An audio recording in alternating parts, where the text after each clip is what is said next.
Alrighty, so at this point in week 6, I have seen one submission for the decision app, right?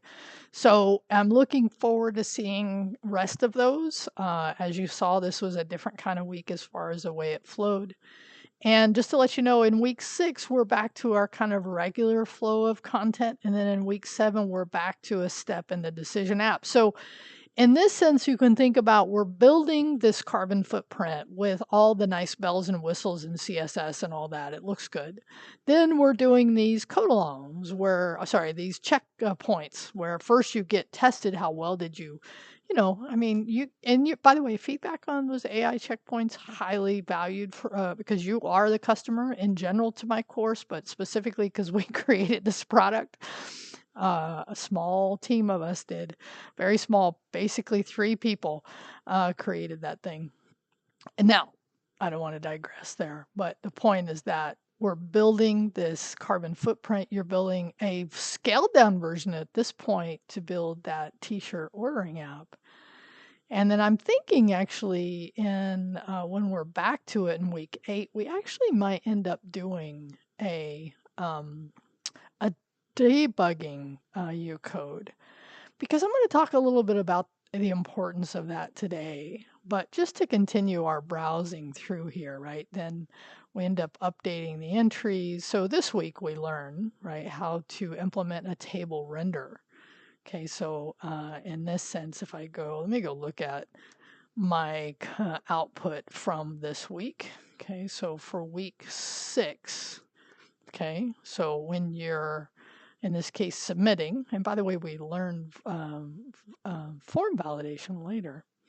So once you get your current submission, you display that in your results display, and now we're going to add a table render to show every time a submission's done so that we can see that.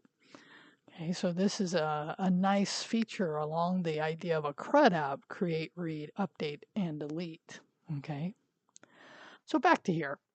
So we learn how to implement that, and we learn how to clear local storage. And in learning how to clear local storage, we also learn how to handle. Now that went by really quickly. That's what you're going to end up coding, was when you're doing this. Okay, how to clear that local storage. Okay. And I actually want to talk about that what you're doing here, like through code. You could also, if you ever needed to, which might be helpful at times, especially when doing maybe the U code, is if you drop into here over in app, if you go over from Elements Console app and you see local storage in here. So let me show you what I mean by that. When I submit, there's an entry, right? So this actually gives you a view into that local storage. And if ever you needed to, because you may need to, is actually manually just delete it up there.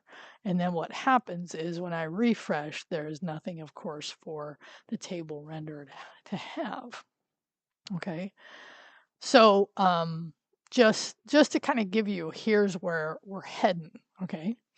And I said this to kind of say also that, and then we go back to doing a step, then we do the delete inline. So we'll end up, in this case there, actually handling this delete. Now, in this week's U code, you're going to get a quicker version of just handling deletes in that experience of coding. Okay.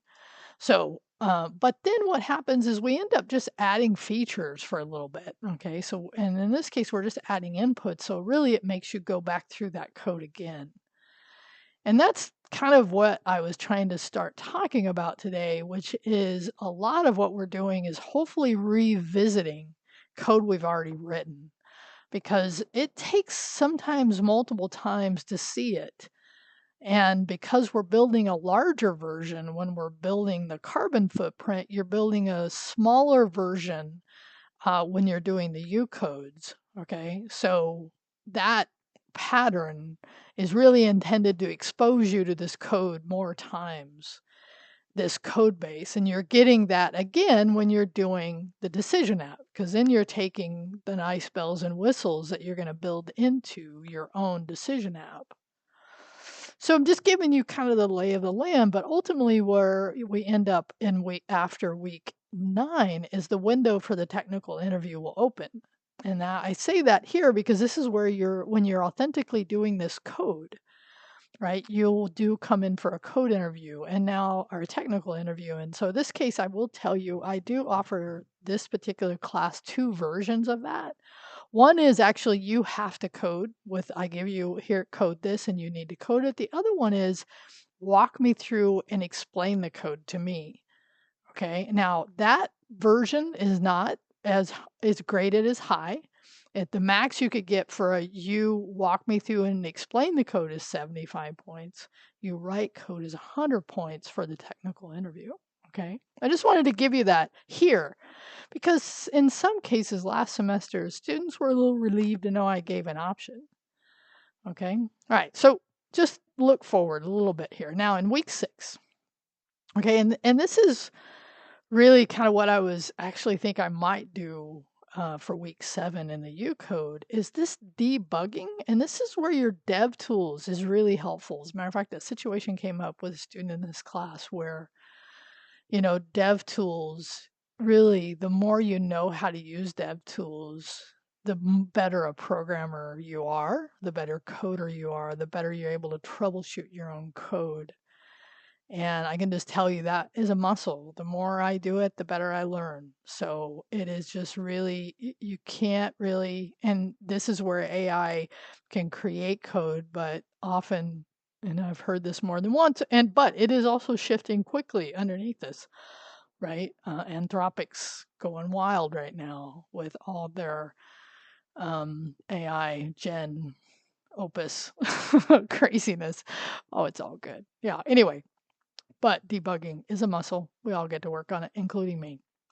Now, just to say, we're timing of working ahead, right? Remember when I grade. So if on the day something is due that night, you're submitting in the afternoon, I won't get a chance to see it till the next day. I grade generally I try to finish grading by 9 or 10, no later if I can, just because I'm doing content like I'm doing today or I'm going to meetings.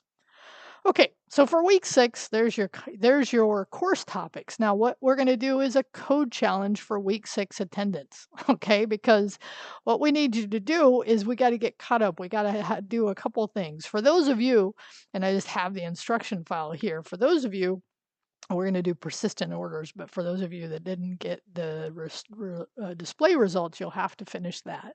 If you got it working, cool. This is just a duplicate of some of that content, and I give you a little more context here for how to actually walk through creating that results display. Okay, so if you already have done that, so by the way, just to be clear here too, we're taking the week 4, okay, public, and we're creating a new directory called week 6A attendance because we're going to end up doing W6 at the end of the week. Okay, so just FYI. Okay, so get that done for the results displayed, and then you're just going to recreate, but you're going to recreate the order storage. And in this case, it's the local storage. I have a key for you.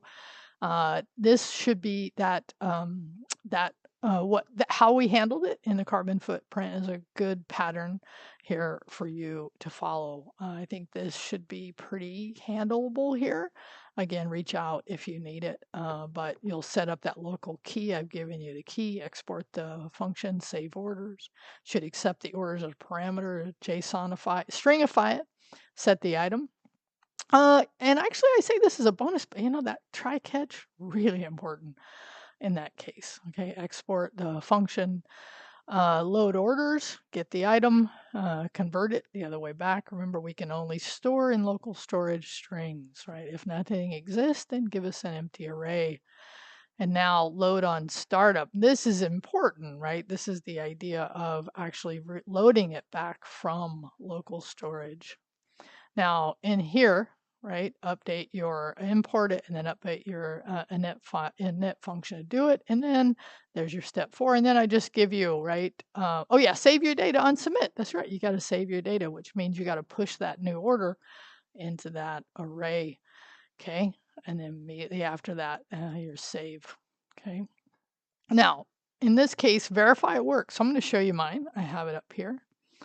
Right, so here's mine. And so when I submit the order, right, here, I submit my first one. Now, because I actually ended up removing the results displayed because I say you can if, and anyway, so now I'm going to do it again, and that's where we now have it saved. Now, how do I know it's saved in local storage? Because this is what you're learning this week. When I refresh, right, and I hit submit again, now I have 3. So if you didn't notice, I had 2 before. So now just to make sure, right, I hit submit. Okay, so again, what we're doing is just making sure, and by the way, you can see here, this is the local storage I was talking about before. If I ever need to clear them, I'd come over here and do that. Okay, so that's what you need to do this week for your attendance post is actually work through that. Okay, so this content that you're going to see looks very much like what you see on a normal code challenge that you've had before. When you give us the URL, remember, create that folder correctly. Make sure you're not giving, nobody actually has done this year, so I hope that content helped, not giving us your local one. The points are the same, and the kind of replies. You've all been doing a great job. I did have one student who used AI to get the answer, and they did show us 2 prompts how they got there. So that is really important. Remember, these code challenges are really there to help you prep for technical interviews. Have a great week, everyone. Reach out if you need help. Remember, we're here. Please don't struggle alone. Brianna's here. Actually, Zach, another tutor, can help with 93, of course, and myself. So work ahead whenever possible so you can get help when you need it. All right. Talk to you later.